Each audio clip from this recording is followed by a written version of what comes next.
And I don't know how to share what it is that I need to then be, and I'm losing myself. Cut! Rolling. I don't know if there was anything else.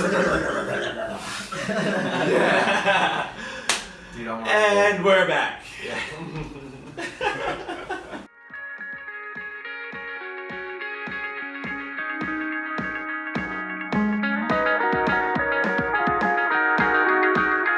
So some of the attributes of the lover are vividness, aliveness, passion.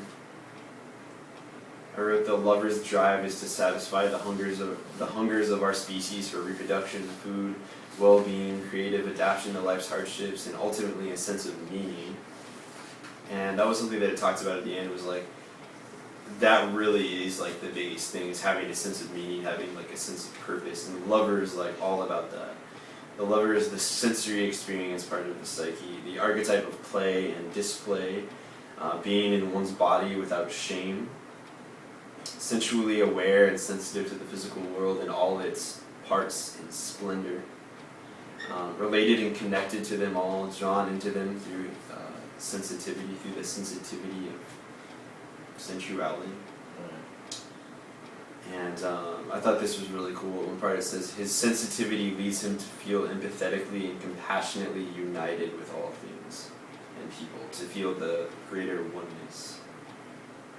Yeah, that was one of the things that I noted too, was that you know, he just wants to experience the world as like one big giant orgasm. You know, and just really just connecting hearts and uniting them as one. And like that's essentially what he is, and really that energize, that humanity, you know, that feeling of in touch with the purpose of love, embodying that, feeling that. I wrote, authentic love bears and endures all things. Feeling related, connected, enthusiastic about life, energized, and romantic. Romantic about our lives and our goals. I thought that was really like an interesting way to look at it. Mm-hmm. Yeah. And also like seeking that oneness with all things while living the experience of a finite being, human, you know. Mm-hmm. Right. Yeah. He's that musician, the poet, the artist, the artisan, you know, the one who has this, is really following his heart in whatever that looks like in his heart, and sharing it with the world, and looking for ways to inspire and be inspired to the fullest, not just, yeah, that was a great idea, but like, whoa, that's fucking wild. Yeah. Well, I love that too, because that saying stuck out to me, being in one's body without shame, right? Because that's like the source of all spontaneity is arrived at in the body. Mm-hmm. And that's huge. Like we were just talking about like today, like giving ourselves our own blessing first to be the strongest version of ourselves. Yeah. And talking about how children have this sense of being able to do that. They're not ashamed of who they are, they're just being themselves, they're just being authentic and genuine. Right, full sense of wonder, that's it. Right. You don't have any shame, judgment, guilt, or fear. It's just, hey, what's that all about? Like that plant over there, what does it smell like? Wonder if I tasted it, like how would that feel on my tongue? You know? Yeah, and that goes into, you know, being able to just do mindful eating, you know, that in itself, we're in this fast food nation all the time. It's just, hey, I gotta get going, I've got 5 minutes to put something in my belly, and that's all we give ourselves. And how many experiences and sensations did we just miss out on the spices and the flavors? I think everything that you're saying could be a very easily underlooked point, because I often talk about how one of the earliest forms of fellowship was sharing a meal. Mm-hmm. And back in the day, like during like the times when Caesar was ruling and that sort of thing, like if you had somebody over for a meal in your house, it was like I am giving this person my blessing. Like I support this, you know what I'm saying? I see this person as part of the community and part of, you know. Absolutely. It was a huge honor to have someone over into your house and share a meal with them. It talked about the different types of love, which I think is a limiting sort of concept that we have. Like a lot of times I think we just think of love as one thing, but it's like there's so many different types of love. And in the book it talked about 2 Greek words for love, which one was agape, which means brotherly love, which I think that's really important, you know? Another Greek word is eros, which is sexual love. And to go into that more, it said the bonding and uniting urge of all things, which is more like the literal definition of it, eros. There's a Roman word, amor, which means the complete union of one body and soul with another body and soul. So that makes you kind of think of like a marriage. That's what it makes me think of. And then in Latin, there's a word libido, which means appetite for life. And those are all forms of love, so I thought that was pretty cool. And then also, this was something that stood out to me too, talking about the lover, was it said, for ancient peoples, blood was the carrier of spirit, energy, and the soul. And when the blood stood the penis erect, it was incarnating spirit in the flesh. I thought that was really interesting. I was like, damn, I've never thought about it that way before. That is like some magical shit. Yeah. So anyway, I did write a little bit about these shadows for the lover. I think there's the addicted lover and the impotent lover. Would be the shadows. And the addicted lover is easily pushed and pulled around in the ocean of sensations. And it gave the example of what it called the Don Juan syndrome. I think I said that right. Yeah. And it's like the Indiana Jones, James Bond sort of thing, where like there's always this falling in love and then leaving and falling in love to like leave again. Right. And there's never any sort of this. It's always just like I have to find this woman that's totally perfect, and as soon as he realizes a flaw, it's like I'm gone. Yeah. You know. Right. And with the impotent lover, there's like a lack of enthusiasm, vividness, and aliveness. Yeah, and just going back to the addicted lover, you know, where that stems from, because they haven't really solidified that internal structure for themselves, and they're this constant seeking, that hunt, that attainment for desire, that, you know, they're really just in this shacklement towards that desire for the mother. Right. And so that's like that sensory experience of that realm of the feminine. It doesn't necessarily mean it is their mother, but it's just this like this never-ending loop that, okay, I feel you are my connectedness to the mother, to that feminine, until you're not, because there's no structure behind it, there's no foundation behind just that as my mission. And since that's my mission, now that I've reached it with you, and you this being the next person, the next things, whether it's wine, indulgence, you know, or drugs, however you want to input that addiction, then it's on to the next thing. How do I get that next quick fix of all of this emotion and this orgasm that took place? And I think it's wanting to get that feeling, that amazing feeling, without any deepness, without taking the time for there to be depth. Right. And I think that is a huge inhibitor of obviously growth in relationships.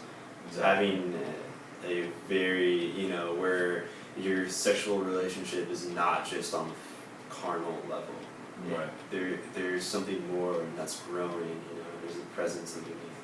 Yeah, you're stuck at just attaining the surface level of that and really not getting into the depth of what it could be, what it looks like to you, and so you're constantly just jumping from lily pad to lily pad like a frog. Right. Yeah. And if you even think about just like I think depth. If you think of depth creating foundation, or letting roots grow. If you just think about it in terms of like having a child and then leaving, it's like now that father doesn't have a child. You know, and that's another thing that this book talks about, is that the children are, at least this is the Jungian theory, is that children are born with the programming of mother and father. Like a duck is born with the programming of mother, and like the first thing they see moving is like, that's mother. Right. And they live out their lives as if that's what it is, and then, you know, that's all you know. Definitely.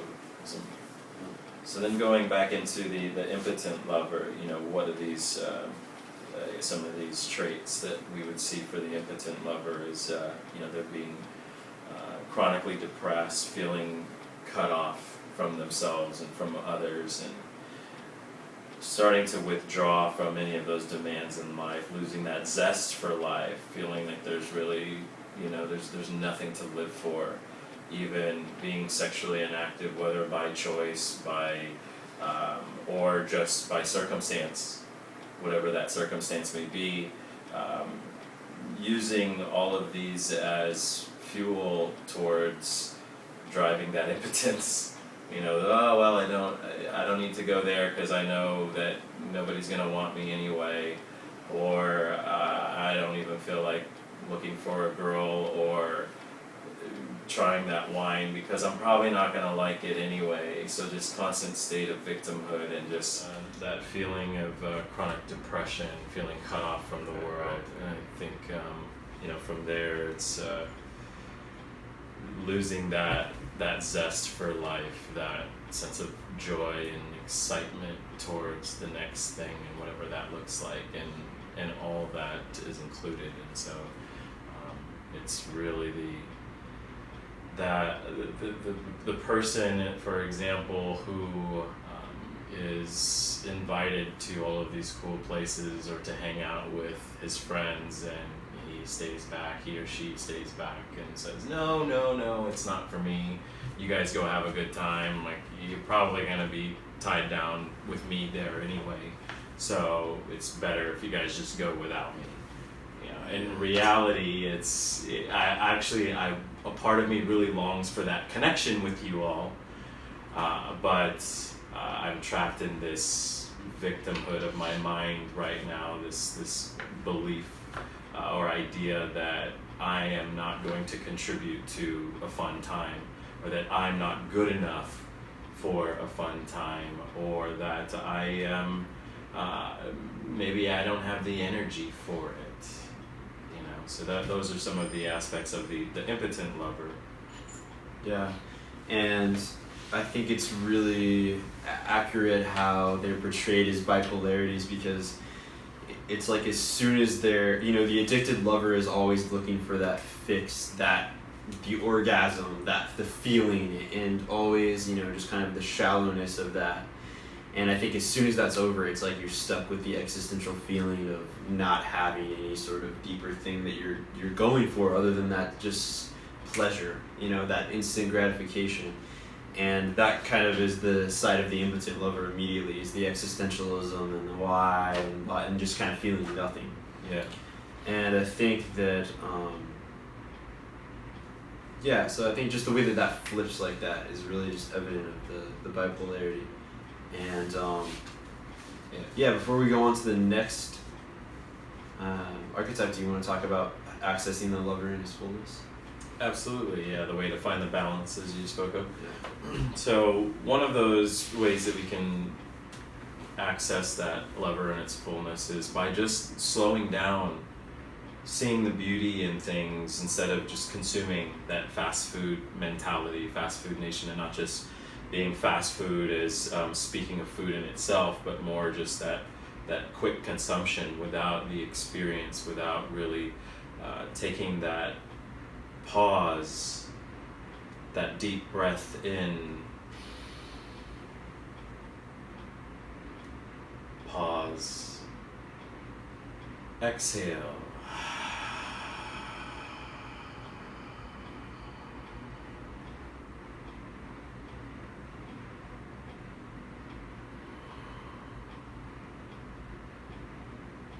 and being in that moment, silence and all. Yeah, I think it's like taking a moment to step out of the play and being with the oneness and feeling that. Yeah. Seeing the big picture.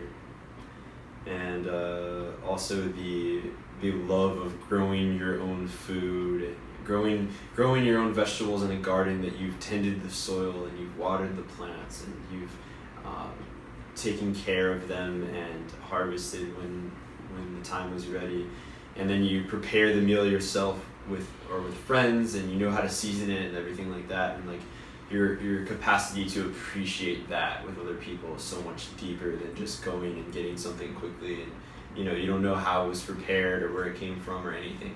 It's just strictly that kind of surface level experience. So I think that like having the depth there is really important.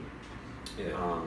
And then the other thing is like saying earlier that the lover is like having a sense of purpose, and asking ourselves like, what is it that we really want to do with our lives? Like realizing that this is a finite existence and we're all gonna die.